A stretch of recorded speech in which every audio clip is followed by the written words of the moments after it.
सभी को मेरा शिव वंदन। आज मैं जिस विषय पर बात कर रही हूँ वो है कि आध्यात्मिक ज्ञान एक अनुभव नहीं है। जी हाँ, आत्मज्ञान या आत्म साक्षात की दिशा में कोई भी प्रयास व्यक्तिगत पहचान को मजबूत करता है। कोई भी व्यक्ति ऐसा नहीं है जो कभी प्रबुद्ध हो। यह बस मैं और मेरी कहानी का अंत है। रमण महर्षि स्वयं को खोजने वाले थे। उन्होंने अथक रूप से इस बात पर जोर दिया कि सेल्फ सर्वोच्च सत्य है। निसर्गदत्त महाराज ने इसे सर्वोच्च वास्तविकता कहा। पारंपरिक अद्वैत शिक्षकों ने इसे ब्रह्म कहा और एक नए युग के आध्यात्मिक शिक्षक इसे शुद्ध चेतना या शुद्ध जागरूकता के रूप में वर्णित करते हैं। कोई फर्क नहीं पड़ता कि आप इसे क्या कहते हैं, इसका वर्णन करने का हर प्रयास इसे एक अवधारणा के रूप में बदल देता है और यहीं से समस्या उत्पन्न होनी शुरू हो जाती है। जिस क्षण आप अवर्णनीय, अकल्पनीय, अवर्णनीय को समझाने की कोशिश करते हैं, आप इसे एक ऐसी स्थिति में बदल देते हैं, कुछ वांछनीय और प्राप्त करने योग्य लक्ष्य। मन शुद्ध आनंद की स्थिति तक पहुंचने के लिए चाल और रणनीतियों पर विचार करना शुरू कर देता है। जहां कोई दुख नहीं होता, चिरस्थायी सुख और शांति की स्थिति। लेकिन आप एक उम्रदराज शरीर के साथ स्थायी खुशी का अनुभव कैसे करते हैं जो हर मिनट क्षय हो रहा है। नॉन स्टॉप बकबक करने वाले दिमाग के बारे में क्या करते हैं? मन को बकबक करने वाले मन का प्रभारी बनाना अच्छा विचार नहीं है। यह विफल होने की गारंटी है, ये पक्की बात है। यह आपके कीमती सामान की सुरक्षा के लिए एक चोर को नियुक्त करने या आगाज करने के दमकल गाड़ियों का प्रभावी जैसा लगता है। और उम्र बढ़ने और बीमार शरीर के बारे में क्या? यह हमारे नियंत्रण में नहीं है। हालांकि हम व्यायाम से शरीर को लचीला बना सकते हैं, लेकिन हम उम्र बढ़ने और मृत्यु को रोक तो नहीं सकते। जब मन को पता चलता है कि वह व्यवहारिक रूप से जीवन में होने वाली हर चीज के बारे में कुछ नहीं कर सकता, तो वह ज्ञानोदय के सबसे चालाक विचार के साथ आता है। व्यक्तिगत रूप से मैंने इसका अर्थ समझने के लिए बहुत संघर्ष किया। किसी समय मैंने ये विचार छोड़ दिया, ज्ञान क्या है, इस पर अलग अलग लोगों के अलग अलग विचार हैं। वैसे ज्ञानोदय क्या है? मुझे प्रबुद्धता शब्द नापसंद है, क्योंकि जब लोग इसके बारे में पूछते हैं तो उनके पास एक विशेष धारणा या विचार होता है कि ज्ञानोदय क्या होना चाहिए। क्या इसका मतलब यह है कि किसी के पास एक निर्दोष व्यक्तित्व है, पूरी तरह से अपनी सोच के नियंत्रण में, भावनाओं को जानबूझकर प्रतिबंधित करने की क्षमता के साथ? क्या वे शाकाहारी है? क्या वे जानवरों की परवाह करते हैं? क्या वे सक्रियता में हैं? क्या वे हमेशा राजनीतिक रूप से सही होते हैं? क्या वे विश्व शांति की, मानवता की परवाह की बातें करते हैं? क्या वे कभी लोगों से नाराज या परेशान होते हैं? उनकी यौन वरीयता क्या होनी चाहिए? यदि आप ध्यान दें तो उपरोक्त प्रश्न ऐसे गुण हैं जिन्हें हम तथाकथित प्रबुद्ध गुरुओं में देखना पसंद करते हैं।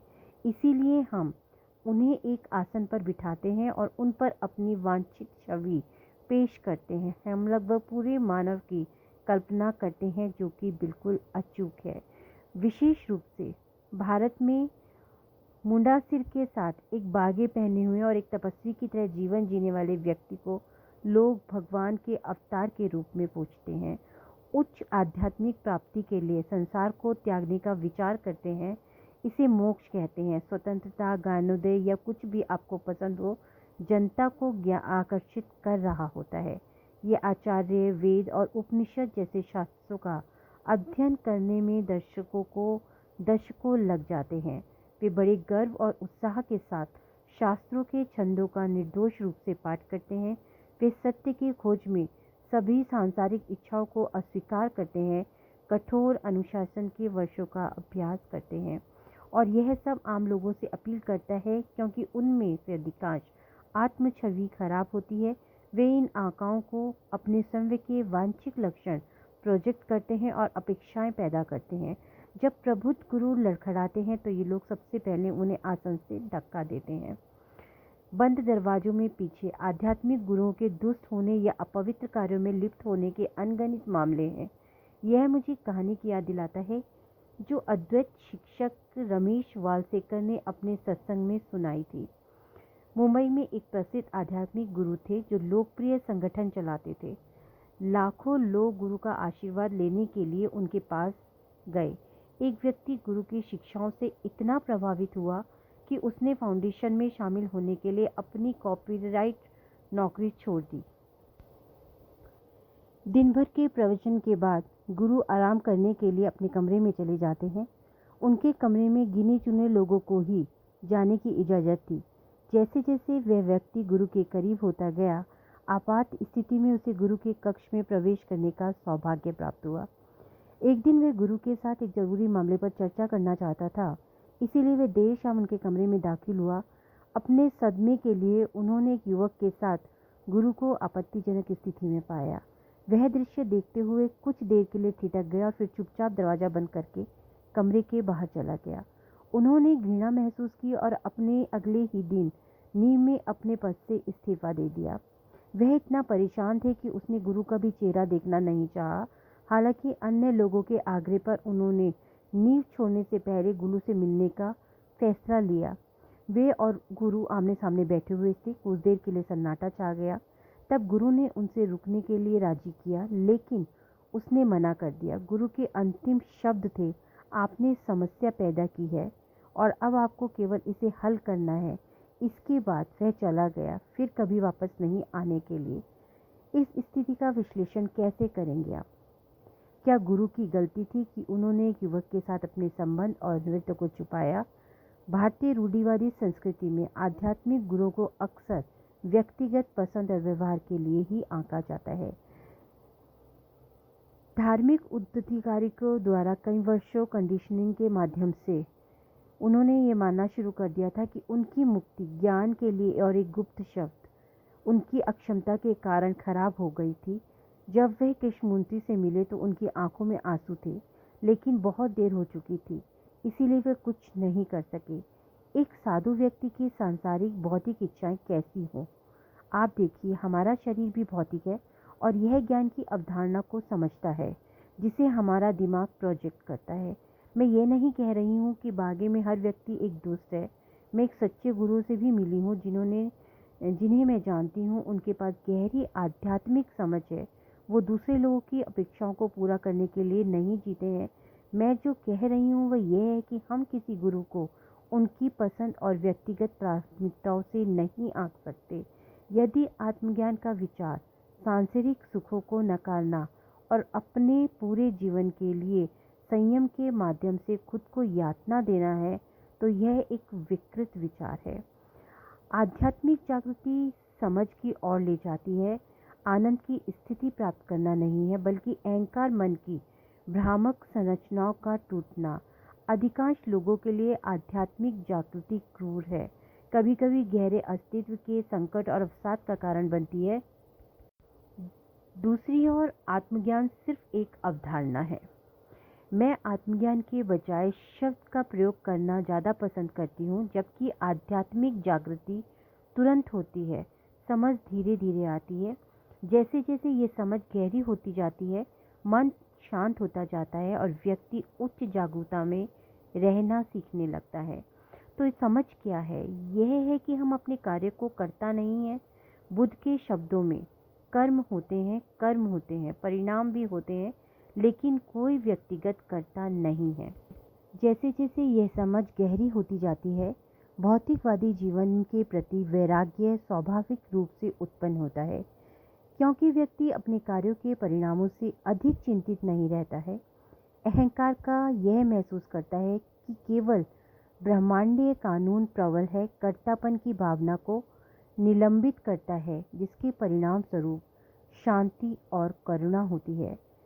समझ के साथ मन, शरीर, जीव पहले की तरह जीवन जीते रहते हैं, लेकिन एक बदलाव होता है। बदलाव यह है कि सांसारिक मामलों में संलिप्तता समाप्त हो जाती है।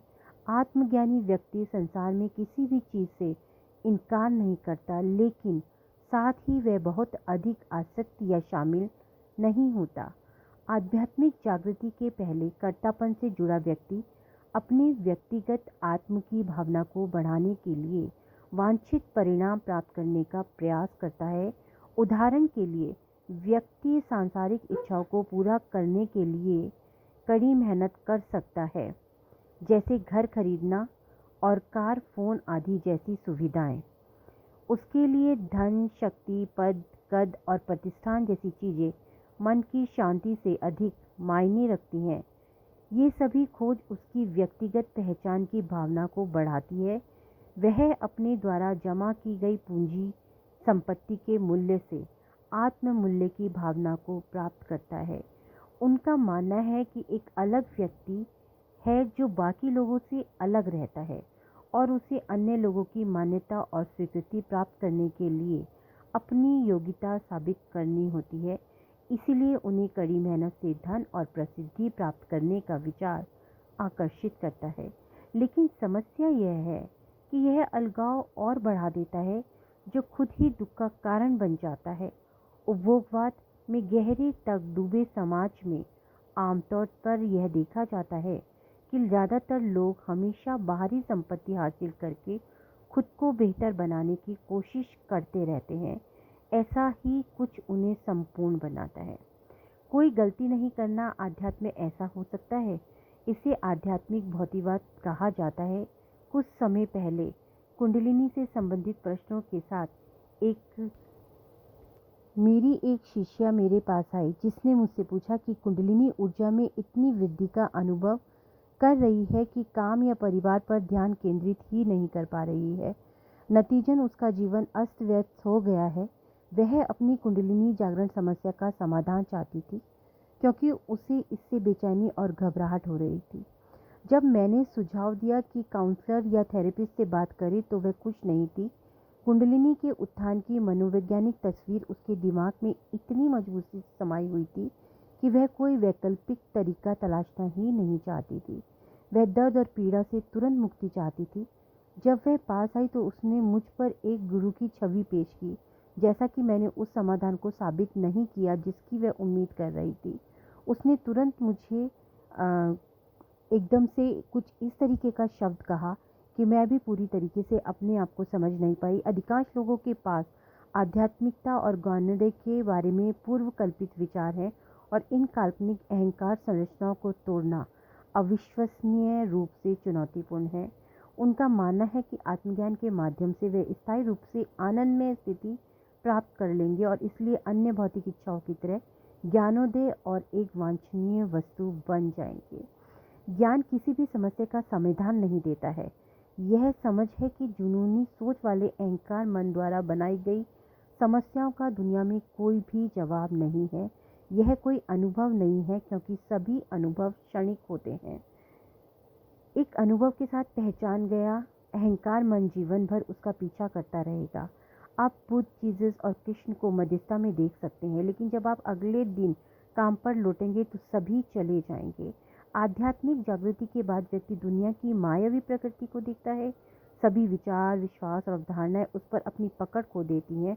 वह अब अपनी व्यक्तिगत समझ को बढ़ाने के लिए विचारों का पीछा नहीं करता है, और यही सारी बातें होती हैं जो कि हमें पूरी तरीके से अस्पष्ट रूप से समझ में ही नहीं आती हैं। वह स्पष्ट रूप से जुनूनी सोच दिमाग की निरर्थकता को देखता है। ये कैसे अनावश्यक भागीदारी की ओर ले जा रहा है, दर्द पीड़ा का कारण बनता है। किसी भी खूबसूरत पीचुईच की सुबह है, साक्षी भाव में वस्तु और घटनाओं को उसी के लिए देखा जाता है जो वह है, ना कि अहंकार मन के पक्षपाती दृष्टिकोण के साथ। बिल्कुल यही कहना चाहूँगी कि हम कभी भी किसी भी ज्ञानी के अंदर पूर्णतः उस चीज़ को ना खोजें जो कि बिल्कुल कहना चाहिए कि सही तरीके से। हालांकि इस स्तर पर भी व्यक्ति पूरी तरीके से शांति में नहीं है, क्योंकि वह सिर्फ समझ की शुरुआत है। जैसे जैसे गहरी समझ होती जाती है, व्यक्ति को पता चलता जाता है कि वह करता नहीं, समर्पण होता है। लेकिन बिल, बंधक, छात्र, ऋण, काम की सीमा, रिश्तों का भुगतान करने के बारे में क्या, ये सब बातें नाटक से अहंकार में भागीदारी में मिट जाती हैं। और मैं आप लोगों से यही कहना चाहूँगी कि कुछ चीज़ें हैं जिसको बहुत गहरे भाव से सोचिए। कोई आप नहीं है जो प्रबुद्ध भी हो सकता है, ठीक है ना। एक गलत धारणा है कि व्यक्तिगत इकाई व्यक्ति है जो प्रयास के माध्यम से प्रबुद्ध हो जाता है। व्यक्तिगत कि आत्मा की धारणा अपने आप में दर्द और पीड़ा का कारण बनती है। इसी के साथ सभी को मेरा शिव वंदन।